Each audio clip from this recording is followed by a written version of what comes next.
નમસ્કાર મિત્રો, સ્વાગત છે તમારું એક નવા વિડીયોમાં। તો ચાલો શરૂ કરીએ એક નવો વિડીયો। અને જે મિત્રો ચેનલ પર નવા છે તેમણે ચેનલને લાઈક, શેર અને સબસ્ક્રાઈબ કરવી। આજે આપણે વાત કરીશું કે પિતૃ પક્ષમાં જન્મેલા બાળકો તેમના કુળના પૂર્વજો હોય છે। ધાર્મિક માન્યતા અનુસાર જાણીએ તો ચાલો શરૂ કરીએ આજનો એક નવો વિડીયો।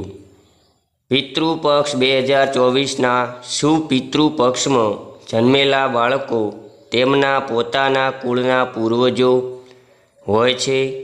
પિતૃપક્ષનો સમય પિતૃઓને સમર્પિત છે। આ સમય દરમિયાન લોકો તેમના મૃત પૂર્વજો માટે પિંડદાન, તર્પણ અને શ્રાદ્ધ કરે છે।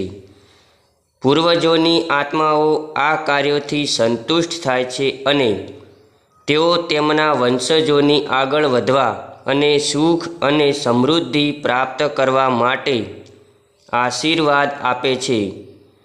પરંતુ પિતૃપક્ષના સમયમાં લગ્ન, સગાઈ, ગૃહપ્રવેશ, મુંડન, નવા વ્યવસાયની શરૂઆત વગેરે જેવા શુભ કાર્યો માટે શુભ માનવામાં આવતું નથી।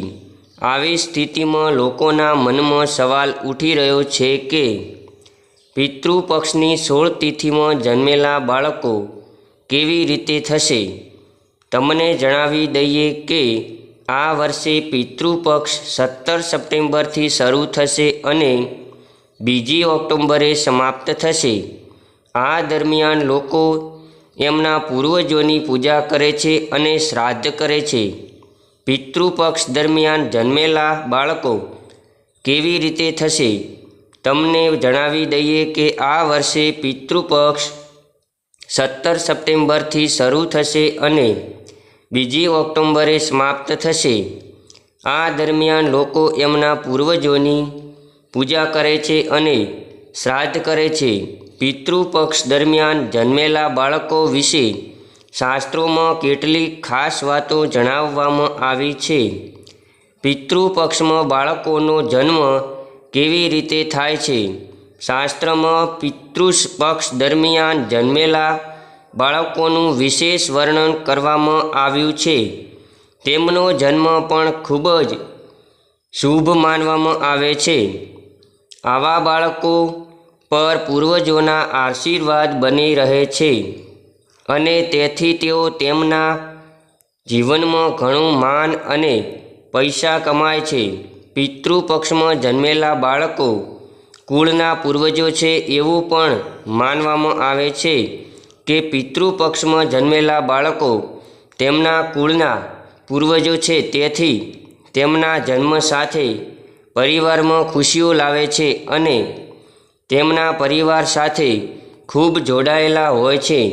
નાની ઉંમરે વધુ જવાબદાર અને બુદ્ધિશાળી બને છે। પિતૃપક્ષમાં જન્મેલા બાળકો પિતૃદોષ દૂર કરે છે।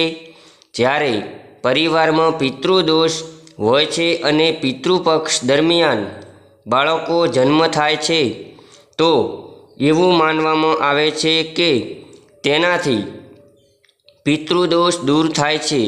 આ સમયનું કારણ બની શકે છે। વાસ્તવમાં પિતૃપક્ષ દરમિયાન જન્મેલા બાળકો ખૂબ જ ભાગ્યશાળી અને કહેવાય છે, પરંતુ આ સમયે ચંદ્રની તિથિ આ સમયે જન્મેલા બાળકોની કુંડળીમાં ચંદ્ર નબળો હોય છે, જેના કારણે એમને હતાશા અને તણાવ જેવી સમસ્યાઓનો સામનો કરવો પડે છે। જોકે ચંદ્રની લગતા જ્યોતિષીય ઉપયોગથી ચંદ્રની મજબૂત બનાવી શકાય છે। તો આ હતી પિતૃપક્ષમાં જન્મેલા બાળકોની ધાર્મિક માન્યતાઓ। તો મિત્રો, આ પિતૃપક્ષમાં દરમિયાન બાળકો વિશેની ધાર્મિક માન્યતા તો તમને આ વિડીયો કેવો લાગ્યો જરૂરથી જણાવશો। અને જો વિડીયો ગમ્યો હોય તો વિડીયોને લાઈક, શેર અને સબસ્ક્રાઈબ કરવાનું ભૂલતા નહીં। જય માતાજી.